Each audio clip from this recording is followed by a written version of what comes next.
All right, we are back with a wonderful episode that I've been really planning to take the show in a particular direction that I've always been interested in. I've never had much experience in, but this is Gregorian chant and chant in general. Of course, I think a lot of my audience have noticed I've dipped into the 16th century, the 17th century a little bit, but I really want to explore that more. And I think I love the history of Western music, and I feel there's so much richness and wonderful things to discuss. And Gregorian chant, I mean, Mozart said it, right? I think he'd give everything to if he could compose the preface, right? So I have here Dr. Charles Weaver. Dr. Weaver, welcome to the show. Thanks so much for inviting me. Glad to be here. Well, it's a huge topic, and I think we have a lot of great things to talk about. And but why don't I think it would be good if you just introduced yourself and just talked about your journey a little bit. That'll frame everything. Sure. So, my musical background is essentially that I was a lute player. I started as a guitarist, like most people who play the lute. And I got really interested in early music when I was in college. I started at the Peabody Conservatory in Baltimore, which has a huge classical guitar department. But while I was there, I saw a performance of Monteverdi's Orfeo and became very interested in Baroque opera. So I spent about a decade and a half doing things like playing Baroque opera full time.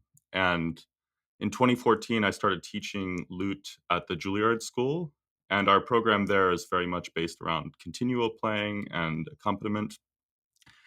And in 2018, they asked me to start teaching a theory class, essentially a Baroque theory class that was designed specifically for people doing historical performance. And that really launched me in a completely different direction. I found that I gravitated towards that way of teaching and engaging with music in a classroom setting. And so I ended up going back to school and getting a doctorate in music theory. And of course, I started in fall of 2019. So the pandemic happened in my first year. And I had planned to, do my research on Rameau or 18th century harmony or something like that. But um, my entire adult life, I've also sung in church choirs and with a specialty in singing Gregorian chant. So when COVID happened, essentially the only music making I continued to do was chant. And I realized how important it was to me and how many interesting topics, as you've already alluded to, there are just to think about with Gregorian chant. So I ended up going in kind of a different direction with my research, and I wrote my dissertation on the theory of rhythm in Gregorian chant, specifically the Solesmes school, which of course is famous for their performances of chant and the sort of revival of Gregorian chant in the 20th century. Um, and I bring a lot of that to my teaching at Juilliard. Now I'm full time there, so I teach a bunch of different classes. I teach historical music theory. I teach an ear training class that's geared specifically for the historical performers. I teach performance practice, improvisation, all that sort of stuff. So I've long admired your show, and Gregorian chant always seems to be a kind of peripheral topic that keeps coming up because it's so central to the pedagogy of the 17th, 18th, and 19th centuries. So it's it's really great to kind of focus on it specifically because it's so Yeah. it was important, as you said. Mozart knew about it, and it's an aspect of music making that we just don't think about all that much. I mean, chant didn't go away, but the way we teach it in history class is you cover chant in the first 5 minutes, or I'm being a little hyperbolic. You cover chant in the first class or two of your history survey, and then you never talk about it again. But actually, all the musicians of the kind of common practice era would have been familiar with it. It would have been an extremely common form of music making, and shouldn't be dismissed lightly for that reason. I mean, just on the face of it, it's beautiful. I mean, it's maybe the most beautiful thing, I mean, that in music, because it's pure melody. It's often sung in a church. The acoustics are sensational. it's just really arresting stuff, and I've always wanted to really focus more on it because I think it's just really wonderful stuff. So you were experienced in it. Did you know about all these problems of interpretation in chant when you were doing it as a young man? And when did you like start to like look at it a little closer? Yeah, it's an interesting thing because the typical way chant is done is you have square notes that have, if they communicate any rhythmic information at all, it's very different from the way we think about musical rhythm in every other context, right? In most music, we have uh, things like beats and measures and phrases that are somewhat regular and musical meter. And chant, for the most part, at least the way it's done by most people, doesn't have any of those things. And so it was always in the background of my thinking, the fact that we have a really difficult time describing things like the rhythm of chant and how it should work. But it was really when I started focusing more on music theory as a discipline and thinking about things like how rhythm works in all music that I realized that chant has very particular problems, especially because of this idea of free rhythm. Um, it's really hard to talk about musical rhythm in general. It's a really difficult thing to describe. Um, it's actually not easy to stand in front of a class of college freshmen and explain what a beat is or what a measure is. Those are not simple concepts, and those issues are only compounded when you say, actually, this is free rhythm, whatever that is. Right. So maybe we should just jump in and grasp the whole heart of it. So there's what, something like 5 ways to interpret Gregorian chant. What's the most popular way? What's the right way? What's the wrong way? I'm sure everyone has a different opinion on that, but maybe you could just give the 5 minute just overview of chant. Sure, I would be happy to do that. It's a really old repertoire. It's been in continuous use since the 9th century, which means we have some 1,200 years of uh, performance of it as a living tradition to various extents. And I wish there were only 5 ways to interpret it, but there are probably many more than that. Um, in general, the the way we talk about it almost prejudices us towards a certain uh, way of thinking.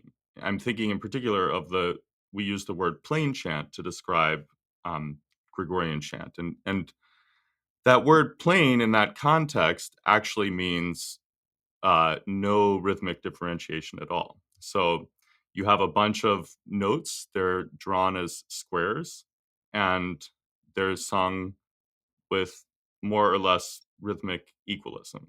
And we could just say every note is the same length, and the musical rhythm that results is just it's melody without any rhythmic differentiation between notes, and we might call that equalism. Also, plain chant might refer to that way of thinking.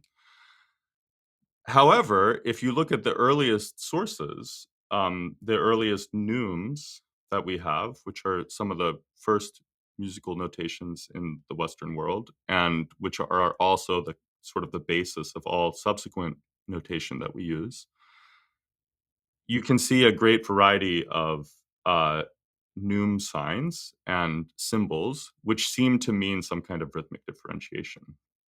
So some people interpret that in a kind of nuanced way. So they think, well, there's basically equal rhythm, but maybe if they draw the symbol in a particular way, it means that they spent a little more time on this note, something like an expression mark. And that's kind of the basis of what is maybe the most popular interpretation among historically informed performers right now, what we would call Gregorian semiology. Hmm. And the idea there is that you're interpreting the information given in the notation in a way that is informing how you're going to perform the notes rhythmically. Then I would say another historically informed approach to look at would be what's called mensuralism. And that's got essentially the same information input as semiology, but you couple it with ideas of classical verse meter, ancient Greek and Roman poetry, transmitted to the medieval world through St. Augustine. And the idea there is that you have these symbols. However, you really only have usually two note values, a kind of long one and a short one. So you can look at the same manuscript as the semiologist and decide, actually, you could transcribe this using, say, quarter notes and eighth notes and having a kind of more measured approach. And there are arguments on both sides of those. And as you might imagine, it gets pretty bitter in the debate. So those are, we have equalism, semiology, mensuralism, and then maybe the one that most people think of when they think of Gregorian chant is what's called the Solesmes method. And this was the one I kind of did my research on. Solesmes is an abbey in France that was refounded after the French Revolution. So in the 1830s, it was reestablished as an abbey. And the monks there have specialized in publishing editions and critical commentary on Gregorian chant ever since that time. And they developed a way of singing that's essentially based on principles of rhetoric. So Mm. you have things like the word accent governs how you shape the word when you perform. So it's not really equalist. It's also not really fully semiological because it's based on some of these outside ideas, not just the historical sources, but maybe the broader idea of rhythmic performance based on rhetoric. And then you can subdivide the Solesmes method into the kind of different generations of it. So in the earliest instance, there was a monk working there named Joseph Pothier who published in around 1880 a really significant book. That's him right there. A really significant book on the interpretation of chant based on these accentual rhetorical principles.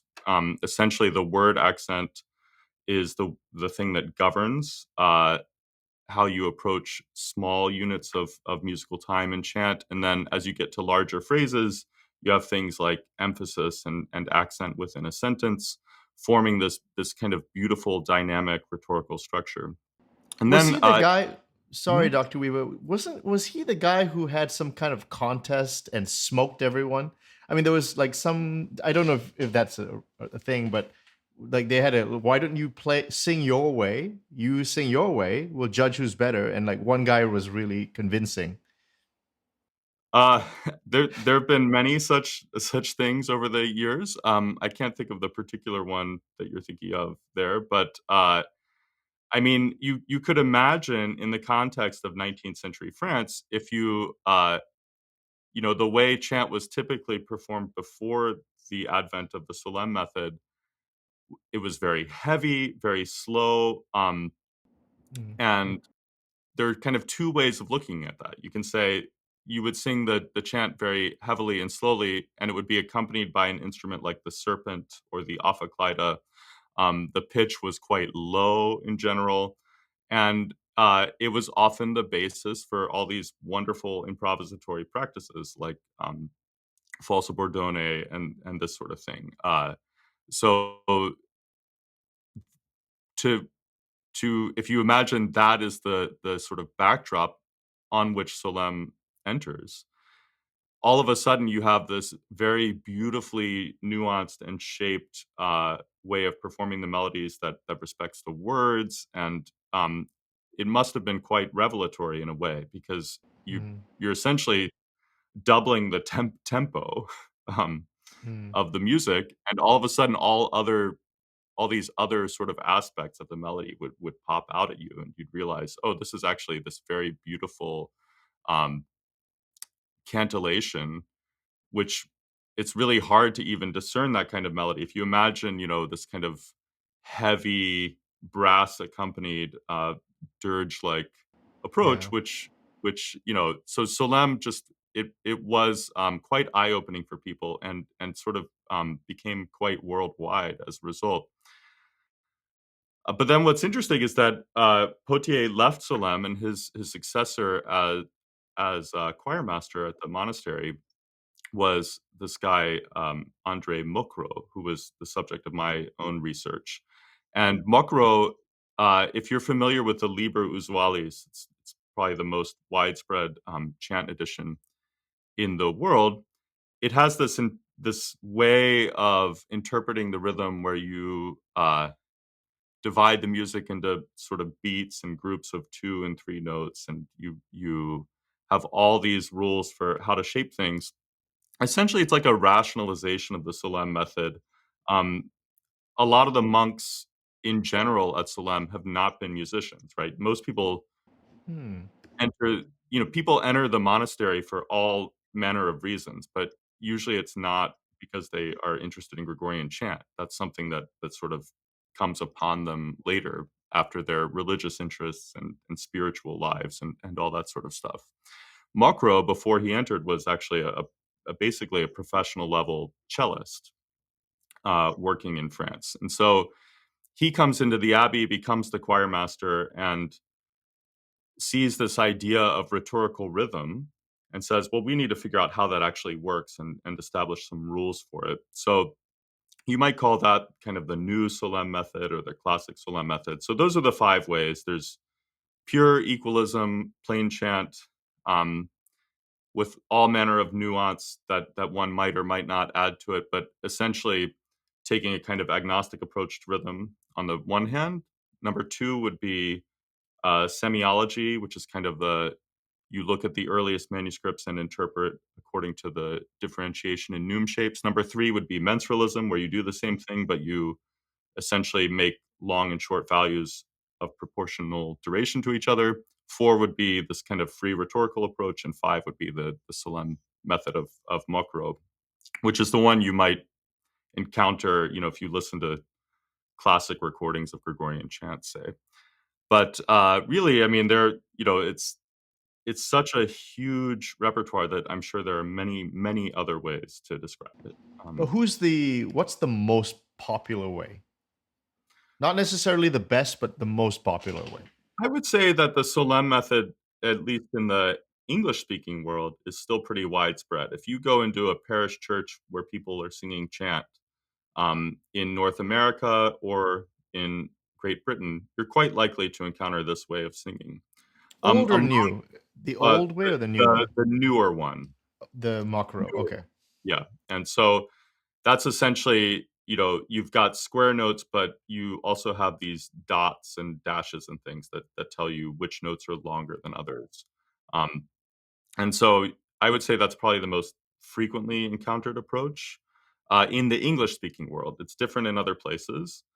And then among sort of historically informed performers, if you do chant with an early music group, to the extent that they do rhythmic interpretation at all, you're likely to hear semiology or mensuralism as kind of the two, most informed ways of doing it. And the idea there is that you want to recreate as much as possible what the chant sounded like in the 9th century, to the extent that we can know that, which we kind of can't necessarily. And of course, if you're doing Baroque music and you want to have some chant, you might think about interpreting it the way they sang it in the Baroque era, which was kind of different. Usually, some form of mensuralism, to the extent that the words, are set in a fairly measured way, which allows you to improvise accompaniment and things like that. So I would say I'm not sure that I know if there's one that's sort of, there is no kind of worldwide standard, let's say, but there are all these different approaches kind of overlapping. Did the church say this is the right way? Did that ever happen? I mean, Well, I heard there's yeah, a Vatican edition, so that's quite significant, right? yes, that's what's so interesting about this because in throughout the kind of common practice period that we think about with music, chant would have been very much a local phenomenon. You could interpret it differently in different places. Some people would favor a sort of equalist approach, other people a more measured approach. However, that man on the screen, uh, Giuseppe Sarti, became Pope in 1903, Pius X, and he was a fan of the Solemn reforms from before his papacy. And one of his first acts as Pope was to publish a document called Tra le Sollecitudine, which established essentially that we're going to reform church music from the top down. We're going to get rid of kind of operatic singing at Mass, get rid of theatricality, and restore Gregorian chant in its supposed pristine condition. And So the we're way not we're going to going to have do the that sextet from Lucia, right? From Donizetti. exactly. If you're Right. familiar with, the wonderful masses by Gounod, uh, you know what these kind of 19th century Yeah. approaches. It's musically indistinguishable from opera, and Right. that's what people liked. Uh, and Pius X essentially said that the ideal music for the church and for the sacred liturgy is Gregorian chant, and that specifically the monks of Salem are going to be entrusted with creating this new edition, what we now call the Vatican Edition. The chants for the Mass came out gradually. The Ordinary of the Mass came out in 1906, and the entire Graduale, which is the book you need to sing chant at the Mass, came out in 1908. And what's interesting is that there was this feud between Old Solem and New Mm. Solem at the time that that happened. So Pothier and Mocquereau were both on the committee in charge of establishing this new edition. But by that time, Pothier had left Solem and was the abbot of Saint-Vendry, which is another abbey in uh, and Mocquereau had sort of succeeded him at Solem and replaced Pothier's ideas with his own kind of more uh, rationalized version. And so they were feuding the entire time, and Mocquereau ended up resigning from the committee. Um, and he got his revenge because the church published this Vatican edition without Mocquereau's rhythmic signs, but because Solem had the copyright to all the music on which the edition was based, they worked out this deal with the Pope where the Solem would be allowed to publish their proprietary editions where they add all the dots and dashes. And those, at least in the English speaking world and elsewhere as well, became much more widespread than the Vatican edition. It's really extraordinary to get back to your question that the Pope, the supreme head of the Roman Catholic Church, decided that performance practice was going to be a priority for him, and that you had to adopt, in particular, this performance practice of these French monks. And he probably didn't quite know what he was getting into vis-a-vis this feud, um, but essentially, the church mandated around that time that chant should be sung from this edition and that you should use this free rhythmic approach adopted at Salem. And there was some back and forth over whether which version of Salem to do. And as you might imagine, it got kind of heated. But the upshot is that the church at that point basically said free rhythm is the way to go. But I would say that's the high watermark of papal involvement in Gregorian chant. But when you say mandate, did Pius X say you have to sing it this way, or did he just say that this is preferred? He basically said you have to sing it this way. That Okay. that by promulgating this edition, he's also promulgating this idea of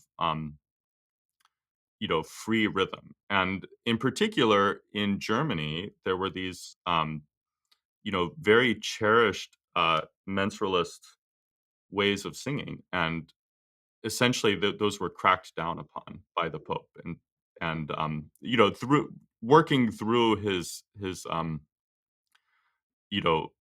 the office in charge of such things, which in this case is the Congregation for Sacred Rites. So they would sort of correspond with people working in countries and say, no, no, the Pope intends you to sing it this way with a kind of free rhythm approach. So it's over, right? So so basically, why did people say no? I really like the old Solem method, so I'm going to keep going it. And would you want to demonstrate maybe like the two divert? Like, is that possible? Like, you can show us like Yeah, what's the difference? if we have a piece of chant, I could sort of show you what the Yeah, sure. difference. You sent me some stuff. Is there of those things? Are they good? We can use. Sure. Yeah. Okay, I think so there's that handout, maybe the first thing I sent you. okay, so really, before we start, it's really old Salem versus new Salem. The other ones were not really. Is that really the case? Well, no, I mean, I think we should maybe hear all four approaches. Okay, great. Yeah. Yeah, because essentially, as I said, there was this sort of high watermark, but after that, after the Second Vatican Council, when essentially chant no longer was mandated in this strict way, it really opened up the interpretation to a bunch of different approaches. Mm. So yeah, what I thought maybe we could do is sing the same melody different ways, so people could kind of hear what we're talking about vis-a-vis all these, the idea of free rhetorical rhythm, uh, semiological interpretation, et cetera, et cetera. So what we have on the screen is a communion antiphon, and the text is printed below. And I guess I could sing it first according to the kind of free rhetorical approach, the old Solem way. And if you the notation here is pretty easy to read. It looks like a medieval manuscript, but that's an illusion. This is actually the way the Vatican Edition was printed. The clef at the beginning is a C clef on the top line. Mm. So if you know kind of tenor clef, the first pitch is F, and each note is essentially more or less equal, but you would phrase moving towards the word accents and trying to group the neumes in this rhetorical way. So if you're singing in the kind of free solemn approach, it would sound something like this. Inclina aurem tua, accelera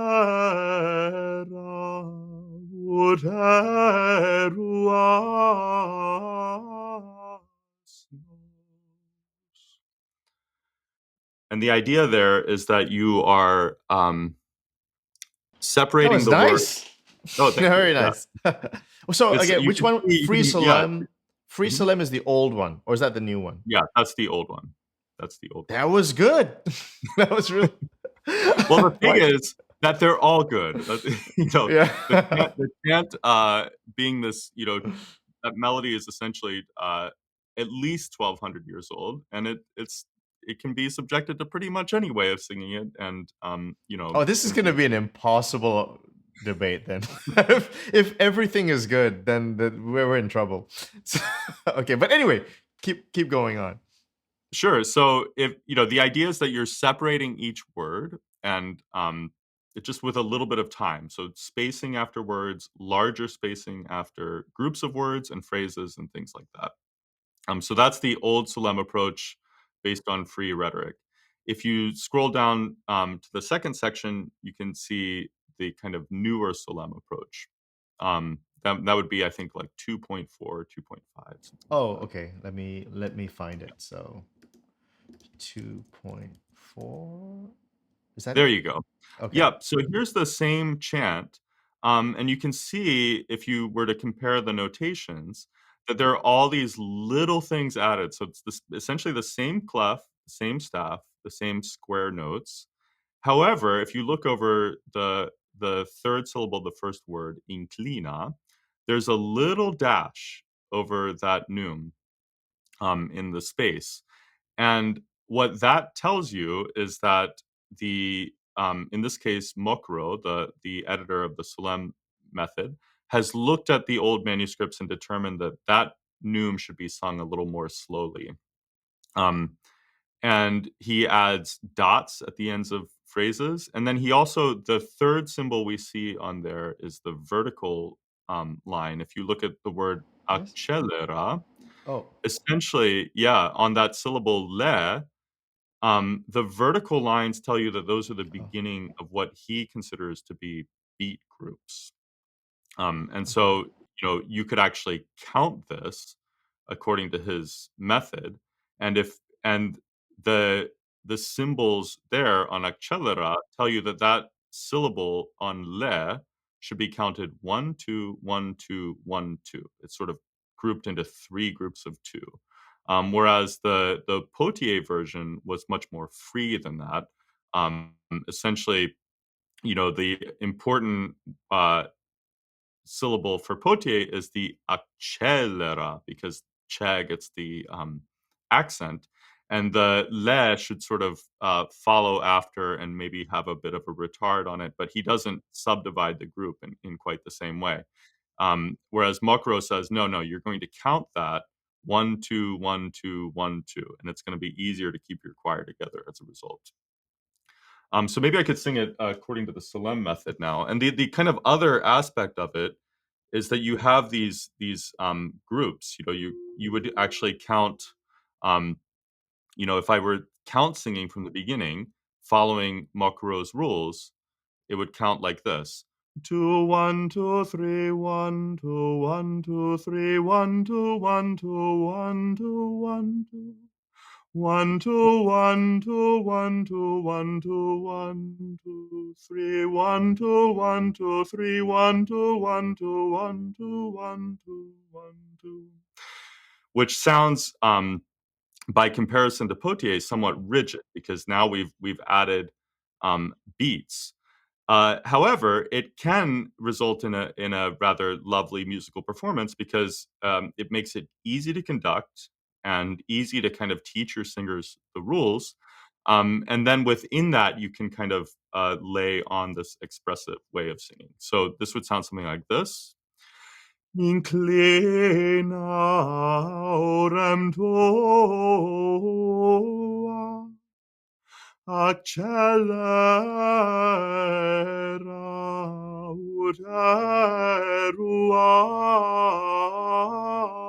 uteruas nos. It's nice And too. that's yeah, it's also nice. Uh, It's you a know, bit more like the in the grid. it's a little bit on the grid, which makes it kind of easier to practice if you're with a choir. It's easy to conduct, it's easy to learn the rules, it's easy to sight read, In as practice, a do you group. find between the two methods, the second one, the Mocquereau version, is just more practical in real life? I think in a lot of ways that is true because it simplifies the rhythm, right? You no longer um, now you're concerned with things like how to conduct your choir. It's much easier to conduct a choir if you think about it, if you have beats, than it is if you just have essentially rhythmic information contained only in the phrase structure of the Latin text. I mean, that makes it a little harder to get down to the nitty gritty of conducting your group. And so, yeah, the Mocquereau approach is basically just more practical. It makes sense in that he was a musician before he became a monk and was interested in applying musical training and that sort of thing to this idea of free rhythm. Hmm. Great. Okay.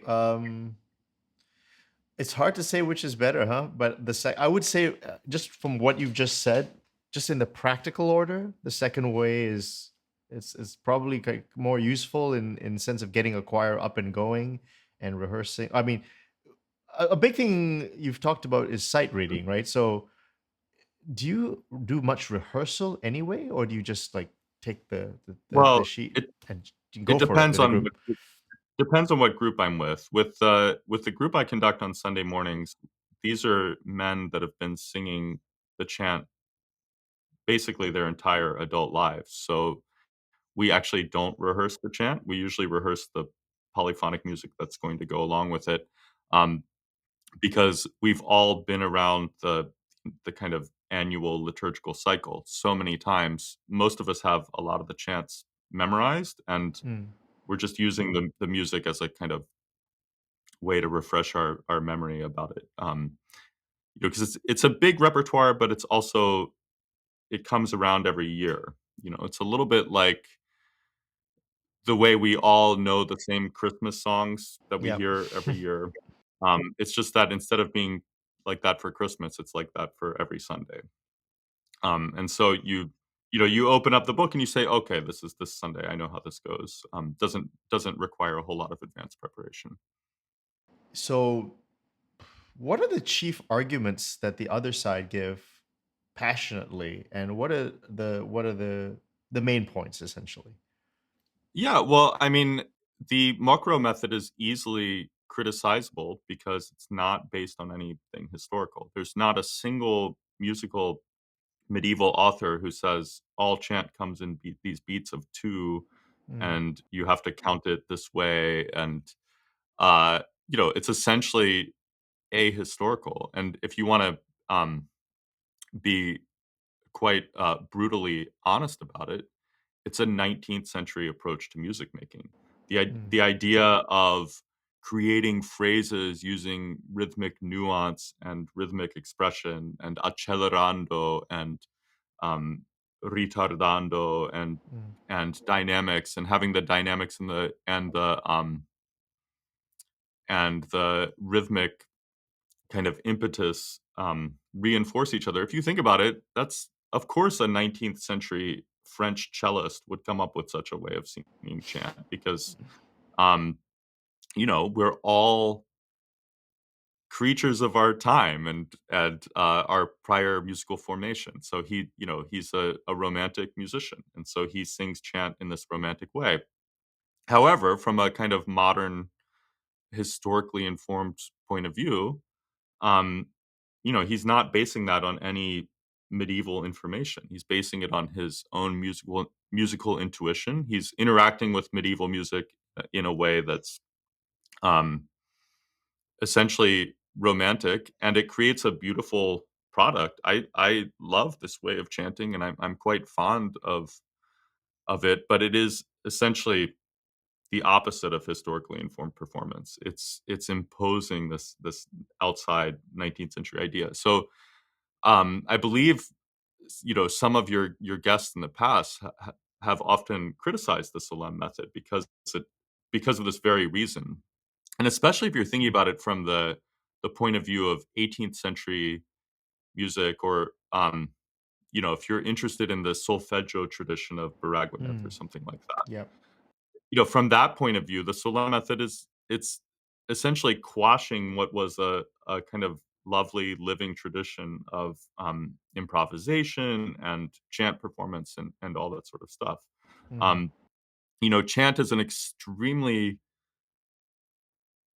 as we've said before, a rich and complicated topic because it's been in use for over a millennium. So, you know, anytime you're going to impose one way of doing it, you know, you're contradicting some other historical era. So there's lots to say against it from that kind of historicist point of view, I would say.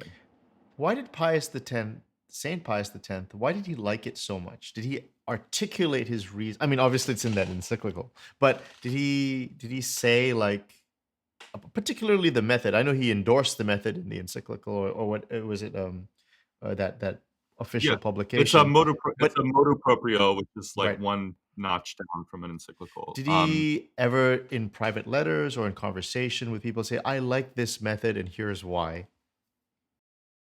Yeah, I mean the idea is that it by being free of rhythm, it is more or having this free rhythmic approach, it is less worldly, right? So Mm. there's this whole spirituality that goes along with this free rhythmic approach of Solem.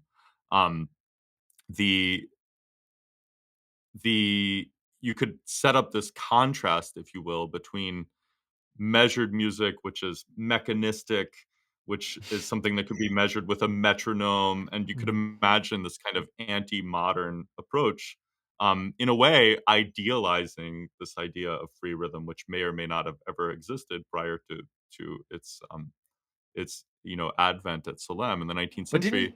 Um, yeah, no, but didn't you say go ahead. Mockereau is kind of a rationalist approach to that, and the metronome has a kind of rational sort of, the ticks of the metronome, and that's perfectly proportioned. Yeah, Or is it a so the rational approach to the rejection of the past rational approach? in a way, Mockereau is adding back a little bit of measuredness into this radically free older Solem approach, by making it something that you can count. If you look at the older Solem method, there's no counting involved at all. It's all about word accent and things like that. But if you're a musician and you're going to start thinking about rhythm or talking about rhythm, it's really difficult to get away from the idea of counting, and measuring. It's built into the idea of pulse and beat and measure and all of those concepts. So it's yeah, Mokuro is maybe more measured than he might be, and but there he's still on the side of this kind of lofty rhetorical idea, which is essentially anti-modern and is I don't know, you could say it's 19th century antiquarianism, or you could say that it's a restoration of anti-mechanistic purity, depending on your point of view. Mm. Now, you have to tell me about this correspondence he had with Hugo Riemann because I mean, like on my show, Hugo Riemann's like a villain, but but but but we have to, of course, this was a smart guy and this was an intelligent man and he was very thoughtful. So, what did you? I heard that this was never published, and you got to look at his Yeah, letters, and yeah, what did now they wait a talk second. about? Why is Hugo Riemann a villain? Well, partimento versus function Okay, okay, theory, and yeah. that's the reason, in a cartoon way, But we're all Sure, about yeah, yeah, okay, great. we're all about Well, subtlety. Yeah, but, so uh, yes, Riemann is such an interesting, uh, figure. The function theory is just really one aspect of his entire kind of right, output. right. Yeah. He's also essentially a historical musicologist. He edits this, music lexicon dictionary, um, and he's incredibly prolific. I mean, just looking at his list of publications is mind-boggling. Um, and I don't know if you know much about his rhythmic theory, but he has I this saw a whole bit from your idea of presentation. It was yeah, he has radical stuff. he has this whole idea that essentially, all music is end-oriented. So, Mm, the basic unit of musical rhythm would be like upbeat, downbeat. mm. Whereas we maybe think of measures as starting on the downbeat and then Yeah. proceeding after. There are really kind of 2 ways to think about it. It's like, is the upbeat something that follows after the downbeat in your grouping, or is it something that precedes the downbeat? Riemann is very much in the latter camp, Mm, and it turns out so is Mokro. So the entire, way that the his sort of beat system works is very end oriented, upbeat, moving to downbeat. Um, and so he exchanged these letters with Riemann, who was maybe one of the leading kind of musical writers at the time, if for no other reason than that he wrote a ton of stuff on every subject. mm. And so, yeah, my dissertation work involved actually editing and publishing a bunch of these letters between Mokuro and Riemann, where Mokuro is essentially asking Riemann for support of within his little debate with other rhythmic approaches. And essentially, Riemann gives it to him and says, "Yeah, this is really."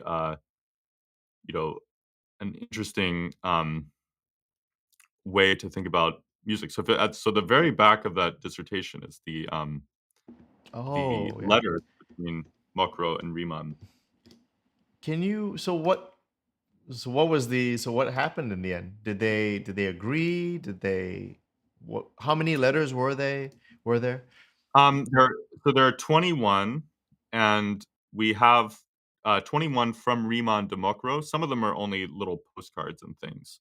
And we have Solem has maintained a copy of one letter that Mocquereau sent to Riemann. Um, and mostly they're just exchanging ideas. Mocquereau ended up publishing, some of what Riemann sent him. Um, One really interesting kind of aspect of it is that Riemann discovered this uh, older French music theorist from the early 19th century named Jérôme Joseph Momigny, I who's saw that. maybe one of the yeah, I maybe saw one of that the from your most presentation. yeah, maybe one of the most unusual theorists of rhythm of all time. Very He confident man too. very confident. Yeah, his the title of his book is called, The Only True Method of Composing Music. Um, But Momigny, advocated counting measures, backwards, actually. So, because the downbeat is always, from his point of view, an ending thing rather than a beginning thing, um, you might as well count actual musical groups. So the basic kind of, meter of 2/4 or something would have, you'd count 2 on what we call the downbeat and 1 on what we call the upbeat. And that's just how music works for Momigny. Anyway, Riemann discovers this book of Momigny, and he kind of immediately and frantically writes this letter to Mocquereau saying, "We found it. We found uh, an antecedent for all this stuff we're talking about, this upbeat-oriented Hmm. rhythmic approach." And so he says, I mean, it's really quite touching to read it because he says, "Not 5 minutes ago, I discovered this book," and he's frantically copying out passages of it and underlining them and all this sort of stuff. It's quite sweet, in fact. And then Mocquereau ends up publishing in his next volume of the the sort of serialized chant editions he was putting out at the time, he ended up publishing some of these Momigny things and crediting Riemann with them. So I found that whole idea pretty interesting, and that was the basis for my own research because Mocquereau, as I said, he's open to all kinds of criticism. If you're an early music person doing chant now, you probably don't spend much time even thinking about the Solem method because it's not based on medieval performance practice. It's not based on Baroque performance practice. It's not based on any kind of historical performance practice. It is this um, essentially romantic and post-romantic approach to singing music. And historically informed performers don't like to do that anymore. They want to go back and restore things, Hmm. restore the old neumes and how we should read them and things like that. So, Hmm. Mocquereau is easily dismissed from that point of view, but I was interested in him as a theorist because I think he actually has quite a bit to say about how musical rhythm is put together. And clearly, Riemann thought pretty highly of him, which is interesting and is something that had been previously explored. So that was essentially my grad school research because I just thought this person, you know, it's something that I've encountered through my kind of church music side of my career and singing chant and you know, it's both widely denigrated, but also widely popular and still pretty widely used practically in North America. And at the same time, he's corresponding with all these famous music theorists and seems to be involved in these debates about the theory of rhythm in the 19th century. It's very interesting stuff. Yeah. He also sent letters to Don D. Is that right? Yes, he had a so Vincent Dandy is another kind of um, really interesting theorist and writer of the 19th century. Um, Dandy, he has a book about music composition that's quite an interesting read. Um, he was a harmonic dualist, like Riemann, so Hmm. he believed that major and minor chords and keys are essentially like mirror images of each other. Right? If you think about the way a major triad and a minor triad are related, you can kind of invert them around the fifth. So a major triad is major third under a minor third, and then a minor triad is a major third over a minor third. So Dendi and Riemann have this whole idea of overchords and underchords and all this sort of stuff. Anyway, Dendi is also an incorrigible upbeat person, or as my Incorrigible.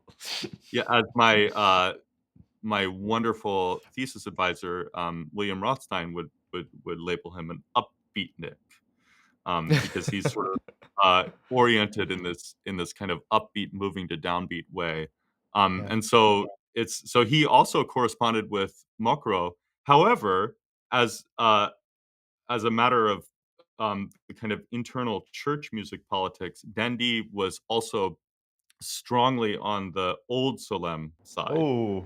So yeah, so he ended up, he and Mocquereau essentially quarreled, and Dendi would end up taking the kind of old Solem side, within the kind of, French musical politics of the time, which of course were very heated, as French politics always are.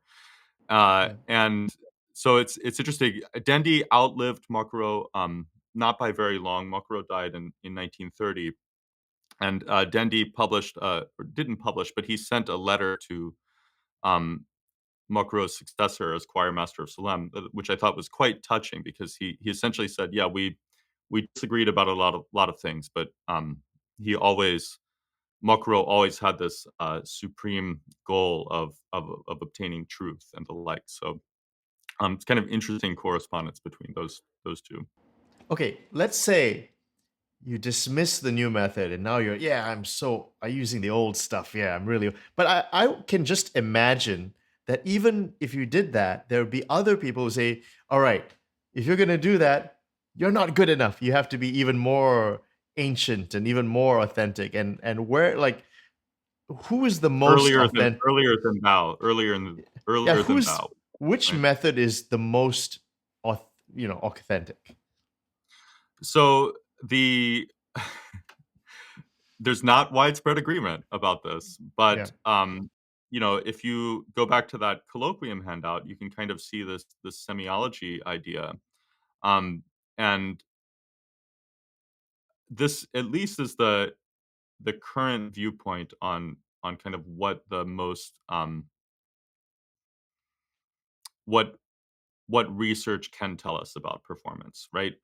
The, there's always going to be a limit to it, because we if you think Baroque performance practice is difficult, performance practice of Carolingian music, that is like the time of Charlemagne, like circa 800, is even harder to have any kind of grasp on. What's interesting about it is we, the music notation, the earliest music notations give a lot of rhythmic information. They give almost no pitch information. They're these kind of free floating neumes. If you scroll down to the example, I'll show you what I mean by that. Um, there. Let's see. If you go down, this is what the yeah. Scroll down a little further, and we'll take I'm not yeah. sure. We'll go back to that inclina. Mm, Yeah, yeah. Up. it- Up one Sorry, more? I think it's This one? yeah. Or is it this one? Um, this is in the that's you can Oh, scroll Dom. down to 4.3, and you can see that this is so what's Well, all okay, these yeah, squiggles? yes, exactly. So, just Oh, good luck with that. go back to chapter 3, actually, because there's a Okay. yeah, so what we have here is the same melody, inclina aurem tuam, But what is this is a score that a semiologist would read from. It's essentially copies some of these early manuscripts. So above the staff, or on at least in the top half of the staff in black, you have the neumes of this manuscript currently in the municipal library in Laon. And it's one kind of it's what we call Messine neumes. These are a ninth century notation, and they've been faithfully hand copied into the modern score. That's If Elvish. you're I mean, looking at that's from yeah, Middle Earth. if you're looking at the book by itself, it doesn't give you any pitch information. It tells you all kinds of rhythmic stuff, but it doesn't tell you what note to start on or what intervals to sing. It tells you melodic contour. Like if you look at the second little neume there on the word cli on the syllable cli of inclina, Oh, you have yeah, if you scroll up just a little bit. oh, sorry. You missed Yeah, inclina. there you go. So you can see, on incli of on the syllable cli, we have three notes, right? Yeah. And they have the shape low, high, low. And if you look above, you can see that the neume above shows you that shape. It's essentially a three-part gesture. And then below the staff in red, you have from a Swiss manuscript now in the monastery at St. Gall, um, Whew. a different style of script. So essentially, what you do if you are a researcher of this approach is you learn to read both those scripts, and they're not actually that difficult. Mm, And there are different ways of notating the same melodic shapes. So, for instance, um, just to take a really simple example, on Cli of inclina, we have three note group, low, high, low, and it's written. It looks a little bit like a snake below if you're looking at the red one, yeah. or it looks maybe like a witch's hat or something if you're looking at the top one. And if you are familiar with the notation, you learn that that's basically the more cursive way of writing that three note group low, high, low. And if you look at the beginning of accelera on the syllable le, this was the part we were looking at earlier Yeah. with Mocquereau saying, that you have to count it in these groups of two and things like that. You have a different way of writing three notes. Do you see the little snake in the lower writing on le of accelera? Now Mhm. the snake is kind of standing up. Right. And Right. the Yeah. rhythmic information, what that means is that it's slower or heavier or something. It's the less kind of fluid way of writing that three note group. And then if you look at the manuscript above, you see also those three notes have been turned into kind of three separate notes. And then there's a tiny letter A written, which means algete or Mm, weight. It's essentially showing you, those 3 notes are meant to be slower or heavier than the first 3 notes. Now, that also informed Mocquereau's approach, so that's why Mocquereau writes that dash in, mm, um, that also tells you to go slower there. However, if you're a semiologist, you don't read that Mocquereau stuff at all, you're getting the notes from the staff, and you're mhm, getting the rhythm from the manuscripts and singing accordingly. And it's got much more kind of rhythmic differentiation than anything that we saw with Mocquereau or Pothier. Um, and then the kind of distinction among historically informed performers is does the does the slower version of that three note group mean that each note is twice as long as the faster version? Or does it mean that it's just a little bit longer? And that's the kind of debate between semiology and wow. men. Wow. So, I'm maybe impressed what already. I'm already impressed. well, okay, so now my job has been to convince you of each one in succession so that you can They're see all what good. Like you what a said, they're quandary all we're in. yeah, it's Um, all good. So, but a Wow. semiologist looks at this and decides to sing according to maybe adding, different amounts of time for the longer versions of the notes, whereas a mensuralist, is going to look at this and fit it onto a grid, Hmm. and then so those are the 2 kind of current historically informed ways of doing with, it, which are also maybe, you know, at odds with each other and also at odds with the kind of Solem approach. What were they doing in Palestrina's time? In Palestrina's time, they would have, essentially sung each note long as, you know, as essentially like an equalist approach. Um, and then they're primarily thinking about setting the chant as a cantus firmus in a polyphonic setting.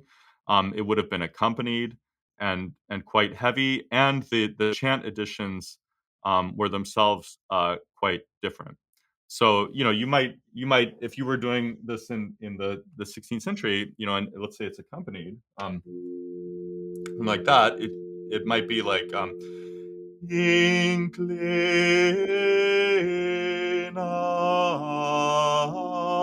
inclinaurem tuam, etc. And you'd That's see it's good kind of too. That's also yeah, good. it's all right. Oh my Um, goodness. That was great. and so if you are doing if you're doing chant in the context of Renaissance music, maybe you want to sing from an actual Renaissance edition.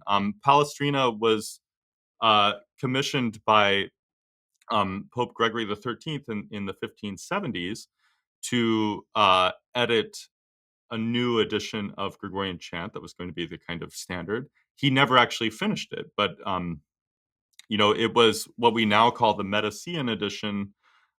It was later finished by other kind of solfeggio partimento stars like Banchieri, and published accordingly. And so you would have that kind of chant, but it was often accompanied by the organ or perhaps by the serpent or other instruments.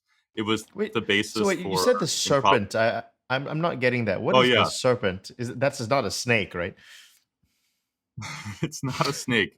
It's do you know what the cornetto is, presumably, right? Some kind It's of like trumpet, right?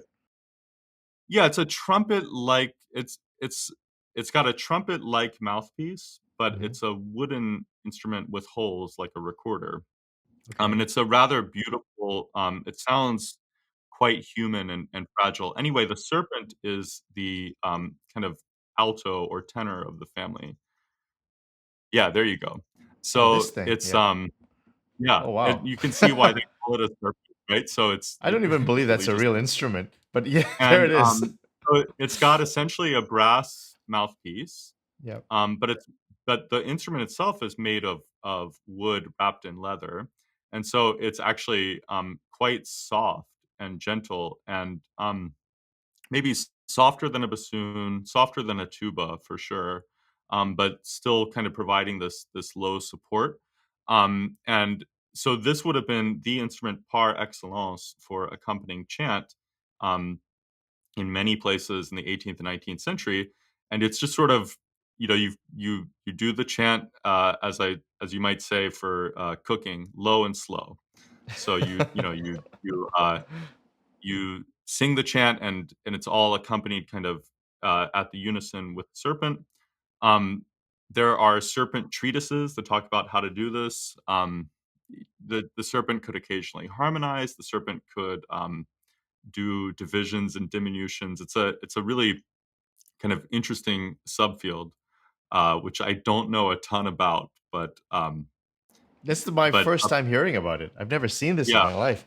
Wow. Well, yeah, a serpent player in the 19th century would have had to be trained in essentially extemporaneous chant accompaniment, which is kind of interesting. Wonderful. Well, it's been really great. I think I grasp the general debate. I think so, thanks to Hmm. you. And I think that was very clear. And I just wish more people were were introduced to chant. I think it's so lovely. I think I read somewhere that Arvo Part was like kind of done with all this the atonal serialism and a lot of the very modern. And he said, I just went back to chant, and I just got Yeah. so much out of it.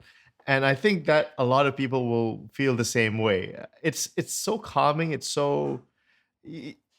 I mean, look, I like Liszt, I like Chopin, I like all of that very much so. But sometimes it's almost hygienic to go back to this, and it's maybe you. Why don't you? What is the appeal of chant? I want you to say it because you've probably pitched the this genre of music. Sure. I mean, So yeah, I think its appeal is a lot of people feel it, right?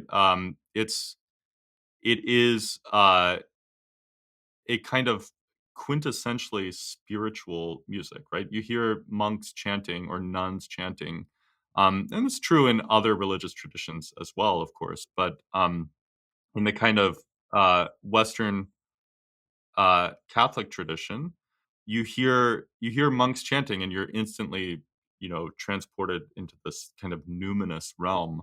And I think a lot of people feel that regardless of their personal religious beliefs and things like that.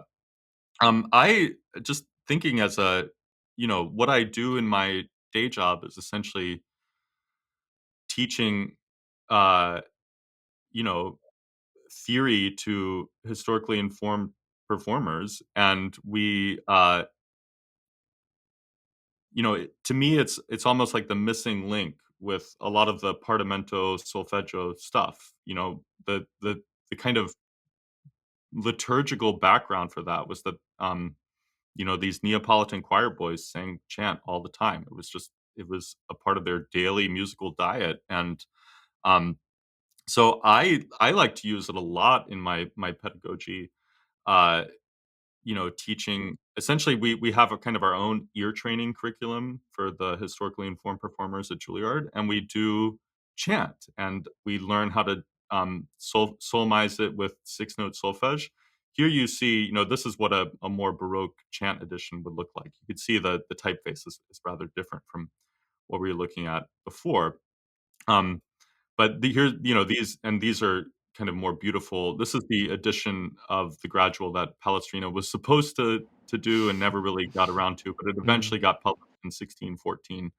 Um, and this would have been the kind of chant edition sung from in those older styles.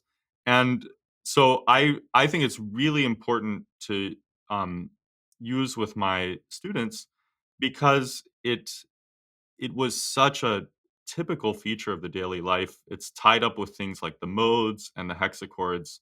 A lot of those ideas were something that you would do first in chant and then only apply later to other kinds of music. So it has lots of different ways of appealing. I think it's just for musical enjoyment. People love to hear chant. I also think it's really important for historically informed uh, theory pedagogy to think about um, how central chant was to the musical lives of the people doing all this partimento and solfeggio stuff that we all care so much about. yeah, I mean, what Haydn was a church singer. I'm sure Mozart too. I mean, they were Catholic. I know Chopin had a very devout childhood in Poland. And it Liszt, wa and a deathbed conversion too. Deathbed yes, reconversion of everyone should Chopin. check that out. It was very touching. Liszt became an Abbe Liszt, so Yes, Father it's Liszt, if Liszt used chant in a lot of his later compositions. You know, he has he studied chant harmonization, this kind of Parisian school, and the modality of it that is used by Liszt is also very chant derived, at least as it was understood in the 19th century. So you kind of can't get away from it. yeah. Yeah, that's Liszt definitely before entering the priesthood. That's Um, the virtuoso list. Yeah. yeah, Yeah. Well, great. Dr. Weaver, Dr. Charles Weaver, Juilliard, great professor. Thank you so much for explaining this whole topic. Just a drop in the ocean, wasn't it? So it really It's is. there's so much more to say, and I hope, you know, I think I Here's think your. learning all these different approaches is really great. I'll put a Um, link to your articles on CC Watershed. There's a lot of good stuff here that people can look at. They can look at the debate. Even your dissertation is there. And yeah, no, I mean, for my shows, definitely in 2025, I want to have I want to have more chant episodes because I think it's tied to historical pedagogy and exactly what you just said. So, Dr. Weaver, thank you very much. Thanks so much. Take care.